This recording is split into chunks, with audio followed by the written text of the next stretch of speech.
दोस्तों आज हम लोग इस वीडियो में प्रतिशत यानी परसेंटेज पढ़ेंगे। क्लियर है दोस्तों। देखिए मैथ का ऐसा टॉपिक है दोस्तों जो कि अगर आप इसे कवर कर लेते हैं तो लगभग आप 60 से 70% किसी भी मैथ के टॉपिक में आप कवर कर ले जाएंगे। देखिए इसमें क्या चीज़ है, इसको बेसिक थोड़ा सा समझना है। आसान ही क्वेश्चन आता है आपके एग्जाम में लेकिन बच्चों से छूट जाता है। ठीक है, तो देखिए वो क्वेश्चन मैं आज आप लोगों को कराऊंगा जो अक्सर एग्जाम में छूट जाते हैं। क्लियर है, तो पहले इसके बेसिक को समझ लेते हैं। देखिए इसमें एक आपको नॉर्मल क्वेश्चन आता है कि प्रतिशत जो होता है उसको भिन्न में बदलना या भिन्न को प्रतिशत में, ये तो कॉमन है। ठीक है, बहुत आसान क्वेश्चन आता है। तो देखिए मान लीजिए कि हमारे पास एक भिन्न दिया है 1/2। ये समझाने के लिए दोस्तों मैं जानता हूँ आप लोग को आता है, ठीक है, लेकिन थोड़ा सा समझ लीजिए। ये भिन्न वैल्यू है। अब इसके अगर हमें प्रतिशत में बदलना है तो क्या करेंगे दोस्तों, प्रतिशत में बदलना है तो इसमें हम क्या करते हैं, 100 का सीधे गुणा करते हैं। क्लियर है, इतना याद रखना चाहिए कि जब भी हमें भिन्न को प्रतिशत में चेंज करना है तो हम 100 का क्या करेंगे, गुणा कर देंगे। तो गुणा करेंगे तो देखिए काटेंगे तो कितना हो जाएगा दोस्तों, इधर 50 हो जाएगा। 50 में जब एक का गुणा करेंगे तो कितना हो जाएगा, 50% हो जाएगा। क्लियर है दोस्तों, आशा करता हूँ ये समझ में आया होगा। अब देखिए अब हमारे पास यदि प्रतिशत में दे दिया हो, जैसे 50% दिया हो, ठीक है ना, तो इसको हम क्या करेंगे, यही को 50 बटे कितना प्रतिशत जैसे ही हटाएंगे तो नीचे क्या हो जाता है, ये प्रतिशत है। इस प्रतिशत को जब हटाते हैं, प्रतिशत इसीलिए लगता है कि इसके बटे में 100 है। क्लियर है, तो जब प्रतिशत हटाएंगे तो नीचे बटे में 100 हो जाएगा, काट लिया जाएगा तो 50 से कम 50 गुना 100 यानी 1/2 हो जाएगा। क्लियर है दोस्तों। अब आपके एग्जाम में कभी टेढ़ा मेढ़ा भी दे सकता है, जैसे दे दे 16 से 2/3%। ठीक है ना, तो इसका भिन्न मान क्या होगा। तो देखिए कभी भी वही मेथड रहेगा, क्लियर कट। अगर आपको हार्ड दे देता है तो भी चीजें वही रहेगी। देखिए 16 या 48 तो 50 हो जाएगा। क्लियर है दोस्तों, तो 50 बटे कितना हो जाएगा, 3। अब देखिए अभी भी ये प्रतिशत लगा हमने, तो ये जो जो भिन्न मान था उसको हमने सही किया। तो अब देखिए प्रतिशत जैसे प्रतिशत हटाएंगे दोस्तों, हटा दिया तो नीचे बटे के क्या हो जाएगा, 100। अब इसको काटेंगे 50 से कम 50 हो जाएगा, 50 दूनी 100। तो अब ऊपर हमारे पास क्या बचा, 1 बचा। नीचे क्या बचा दोस्तों, 3 गुना के 6 हो गया। यानी इसका भिन्न मान क्या आ गया दोस्तों, यानी कि जो भिन्न मान आ गया इस प्रतिशत का 1/6 आ गया। क्लियर है दोस्तों। अब इसी 1/6 को यदि हमें भिन्न प्रतिशत में फिर बदलना है तो क्या करेंगे दोस्तों, इसमें गुणा कितने का कर देंगे, 100 का कर देंगे। क्लियर है, 100 का गुणा कर देंगे। तो 100 का गुणा करेंगे तो देखिए क्या हो जाएगा, हम 2 से तो काट लेंगे, इसे कितना हो जाएगा, यहाँ हो जाएगा हमारे पास 3, यहाँ कितना हो जाएगा 50। क्लियर है, अब ये आखिर में आ गया हमारे पास 50/3%। क्लियर है दोस्तों, प्रतिशत में आ गया। अब इसी को हम लिख सकते हैं, ये लिखिए, या फिर इसे 16 से 2/3% लिख सकते हैं। क्लियर है दोस्तों, आशा करता हूँ आपको समझ में आ गया। अब चलते हैं हम लोग क्वेश्चन पे जो कराएंगे आपको अच्छी तरह से। ठीक है दोस्तों, देखिए दोस्तों क्वेश्चन देखते हैं। देखिए इस तरह के क्वेश्चन आते हैं हमारे एग्जाम में, एकदम आसान आसान। अब किसी भी एग्जाम में बहुत हार्ड क्वेश्चन नहीं देता है, लेकिन वो होता कैसा है, ज्यादातर बच्चे क्या होते हैं, कंफ्यूज हो जाते हैं। इसके 4 ऑप्शन दोस्तों दिया रहेगा। ठीक है, देखिए क्वेश्चन क्या है, 1% के आधे को दशमलव में व्यक्त कीजिए। ठीक है, पहले तो यहाँ पे थोड़ा सा बच्चों से गलती हो जाती है। देखिए कैसे इसे सॉल्व करेंगे, 1% के आधे को बोला है तो 1% का आधा कर देंगे, यानी 1% को अगर हम करें तो क्या हो जाएगा, 1% बराबर क्या होता है दोस्तों, 1% मतलब 1/100 हो गया। क्लियर है दोस्तों, प्रतिशत जैसे ही हटाए हम 1/100 हो गया। क्लियर है, अब इसके आधा को कह रहा है, आधा यानी क्या हो गया, गुणे 1/2। क्लियर है दोस्तों, आधा हो गया, को दशमलव में व्यक्त करना है। तो बात को समझिएगा, यहाँ पे अगर करेंगे तो 1/, कितना हो जाएगा दोस्तों, 200 हो जाएगा। ठीक है, 200 हो गया। अब हमें इसे दशमलव में व्यक्त करना है तो देखिए एक चीज ये समझिए, 1/2 को हम क्या करते हैं, 1/2 का मतलब 0.5 होता है। ठीक है, अब इसके बटे में अगर यहाँ हम कर दें 200 को इस तरह लिख सकते हैं, 2 × 100 यहाँ था। ठीक है ना, 2 × 100, तो इसका मतलब 1/2 को तो हम इतना लिख सकते हैं, बटे में कितना है अभी हमारे पास 100 है, तो दशमलव क्या हो जाएगा, 2 अंक इधर हो जाएगा, यानी 0.00 क्या हो जाएगा, 5 हो जाएगा। ये हमारा क्या आ जाएगा दोस्तों, आंसर आ जाएगा। क्लियर है, आशा करता हूँ समझ में आएगा। इसी प्रकार देखिए आपको एग्जाम में क्वेश्चन दे सकता है, नया क्वेश्चन इस तरह से दे सकता है, 0.07 को बराबर दे देगा, कहेगा प्रतिशत में क्या होगा, प्रतिशत पूछेगा दोस्तों। तो देखिए इसको कैसे प्रतिशत में बदलना है, देखिए इसको हमें पहले क्या करना है, पहले भिन्न मान में कन्वर्ट कर लेना। तो कितना हो जाएगा, 7 बटे कितना हो जाएगा दोस्तों, 2 अंक पे दशमलव है तो क्या हो जाएगा, बटे के 100 हो जाएगा। क्लियर है, अब इसको हमें क्या करना है, प्रतिशत में बदलना। तो देखिए प्रतिशत में बदलने के लिए हमने शुरू में क्या बताया दोस्तों, कि जब भी हमारे पास भिन्न मान हो तो उसको प्रतिशत में बदलने के लिए 100 का गुणा करते हैं।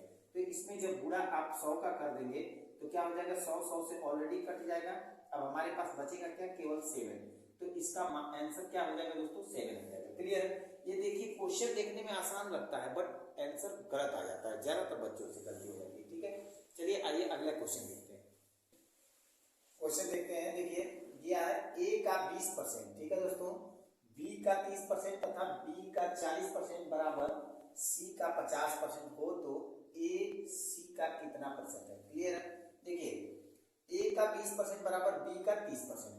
यहाँ पे हमें दिया है कि ए का, ठीक है, का मतलब गुणा होता है दोस्तों, ए का 20%, ठीक है, बराबर बी का 30%। ठीक है दोस्तों। तो देखिए अगर हम ए बी का निकालें तो क्या हो जाएगा, ए बटे बी अगर हम करें तो यहाँ क्या हो जाएगा दोस्तों, यहाँ हो जाएगा हमारे पास 20 उधर चला जाएगा, यानी कि 30% बराबर कितना हो जाएगा, 20%। ठीक है दोस्तों, यहाँ परसेंटेज में है। ठीक है। अब देखिए ये हमारे पास आ गया। अगला फैक्टर क्या है कि बी का 40% बराबर क्या दिया है, सी का 50%, यानी कि बी का 40%, ठीक है, बराबर क्या दे रखा है, सी का 50%। ठीक है ना। अब इसको हम अगर बी बटे सी करेंगे तो क्या हो जाएगा दोस्तों, ये 40 उधर चला जाएगा, यानी 50% बटे कितना हो जाएगा दोस्तों, 40%। ठीक है ना। अब देखिए यहाँ प्रतिशत दोनों साइड है तो हटा सकते हैं, कोई दिक्कत नहीं, 0 से 0 कैंसिल, यहाँ 3 बटे कितना 2 हो जाएगा, यहाँ 0 कैंसिल हो जाएगा तो 5 बटे कितना हो जाएगा, 4 हो जाएगा। क्लियर। अब हमें ए बी सी निकाल लें अनुपात। ठीक है, तो ए बी और सी। क्लियर है दोस्तों। तो देखिए ए के लिए क्या है, 3 है, फिर बी के लिए क्या है, 2 है। क्लियर है दोस्तों। ये लाइन छोड़ देते हैं। ठीक। अगला लाइन में क्या है हमारे पास, बी के लिए कितना है, 5 है, और सी के लिए 4 है। तो बी के लिए 5 है तो बी के नीचे 5 लिखेंगे। देखिए बी के लिए 5 है, ठीक है, और सी के लिए 4 है, तो सी के लिए हम क्या लिख देंगे, 4 लिख देंगे। क्लियर। इतना सब समझ में आ गया। तो देखिए इसमें होता क्या है, ये इधर चला आएगा और ये 2 उधर चला जाता है। ठीक है। तो यहाँ पे हमें ए और सी से मतलब है, तो हम केवल ए को निकालेंगे और सी को निकालेंगे। ठीक है ना। तो ए का मान कितना हो जाएगा, गुणा कर लीजिए, 3 25 15 हो जाएगा, और ये कितना 8 हो जाएगा। ठीक है। अब हमसे पूछा क्या है कि ए सी का कितना परसेंट है, ए के बारे में पूछा सी के रिस्पेक्ट में, तो हमारा ए कितना 15 है, सी कितना 8 है। अब प्रतिशत पूछा है तो दोस्तों हम क्या करेंगे, 100 का गुणा कर देंगे। क्लियर है। तो देखिए 100 का गुणा करेंगे तो काटेंगे कितना हो जाएगा, 4 से कट जाएगा ये, तो 4 से काटेंगे, 4 दूना के 8 हो जाएगा, 4 से काटेंगे कितना हो जाएगा, 25 चौका 100। अब 25 का 15 में गुणा कर देते। देखिए 25 25 कितना होता है, 125, 125 के 5 हासिल कितना 12, 25 एक कम 25 हो जाएगा, 25 में 12 जोड़ेंगे तो कितना हो जाएगा दोस्तों, 37, और नीचे बटेगा कितना है, 2 है। अगर आपको आंसर अगर दशमलव में दिया है तो इसको भाग देके दशमलव में कर लेंगे, अगर ऐसे ही दिया है तो यही हमारा आंसर हो जाएगा। क्लियर है दोस्तों। आशा करता हूँ समझ में आया होगा अच्छी तरह से। इस तरह के क्वेश्चन हमारे एग्जाम में अच्छी तरह से देखने को मिलते हैं। ठीक है। अगला क्वेश्चन देखते हैं।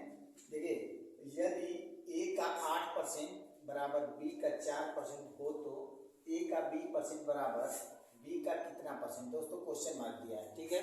अब ये निकालना है कि बी का कितना परसेंट होगा जब ए का 20% होगा। क्लियर है। देखिए इस तरह के भी क्वेश्चन देखे जाते हैं, ये भी सेम पिछले की तरह ही है, लेकिन इसमें ध्यान देना है। यहाँ पे हमें दिया है कि ए का 8%, ठीक है दोस्तों, अब बराबर दिया है बी का, यानी गुणा हो जाएगा, का मतलब गुणा, ठीक है, बी का 4%। ठीक है दोस्तों, इतना समझ में आ गया। तो देखिए अब हमें ए का जब 8% बराबर बी का 4% है तो हम ए का 1% निकाल लेते हैं, यानी ए का 1% कितना हो जाएगा, तो बी का कितना हो जाएगा दोस्तों, ये 8 इधर जाके क्या हो जाएगा, भाग में हो जाएगा, यानी 4/8% हो जाएगा। क्लियर है। अब हमें ए का 1% बराबर इतना दे रखा है तो ए का 20% बराबर निकाल लेते हैं, तो यानी ए का 20% बराबर कितना हो जाएगा दोस्तों, ए का 20% बराबर कितना हो जाएगा, बराबर में है तो हो जाएगा बी का, ठीक है, 4/8 गुणे कितना हो जाएगा दोस्तों, 20% में। ठीक है।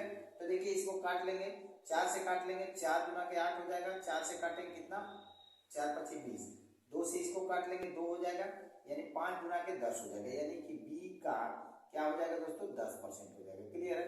ये आंसर, यानी क्वेश्चन मार्क की जगह हमें क्या आ जाएगा, यहाँ 10 करना है। ठीक है दोस्तों, आशा करता हूँ समझ में आया होगा। अगला क्वेश्चन देखते हैं। ठीक है। देखिए दोस्तों, देखिए क्वेश्चन देखते हैं।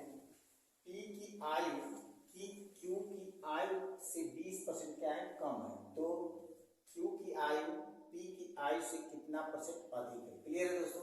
अब देखिए ध्यान समझिएगा, एग्जाम में पी क्यू करके इसलिए देता है ताकि दिक्कत होती है। कभी कभी बच्चा क्या होता है, शुरू का पढ़ने पढ़ते आखिरी में मतलब समझ ही नहीं आता कि पी है कि क्यू है। क्लियर है?